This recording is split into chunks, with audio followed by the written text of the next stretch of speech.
స్వేచ్ఛ టీవీకి స్వాగతం. ఈ రోజు మన అడుగుజాడల ప్రోగ్రామ్ లో మనం డాక్టర్ రామచంద్రరావు గారి ప్రకృతి వైద్య ఆశ్రమం దగ్గర ఉన్నాము. లోపలికి వెళ్లి ఆయనతో మాట్లాడి మరిన్ని విషయాలు తెలుసుకుందాం.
అడవి నుంచి అంతరిక్షం దాకా అన్ని తానే విస్తరించిన మనిషి వినడానికి ఎంతో బాగుంది కదా.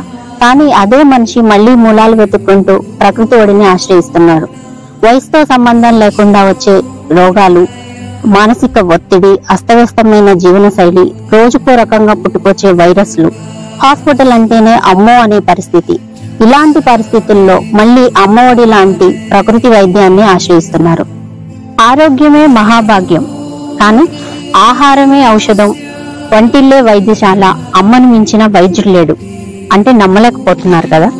కానీ ఇదే ఆశయంతో ప్రకృతి వైద్య ఆశ్రమాన్ని స్థాపించి ఆహారాన్ని ఔషధంగా అందించే వైద్యుణ్ణి మీరు ఎప్పుడైనా చూసారా?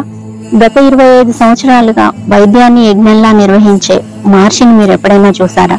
యోగాని మన జీవితంలో భాగం చేసి మానవ శరీర నిర్మాణం పంచభూతాల నిలయం అని చెప్పి ప్రకృతి మనిషి వేరు కాదు ఒకటే అని చెప్పే మన బోధిధర్మ గురించి మీరు ఎప్పుడైనా విన్నారా?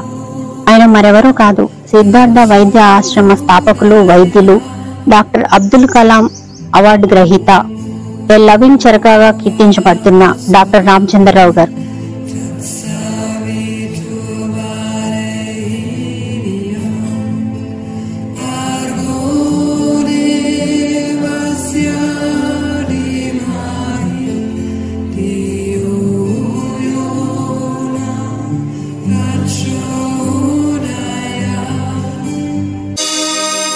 మనిషై పుట్టినవాడు కారాదు మట్టి బొమ్మ,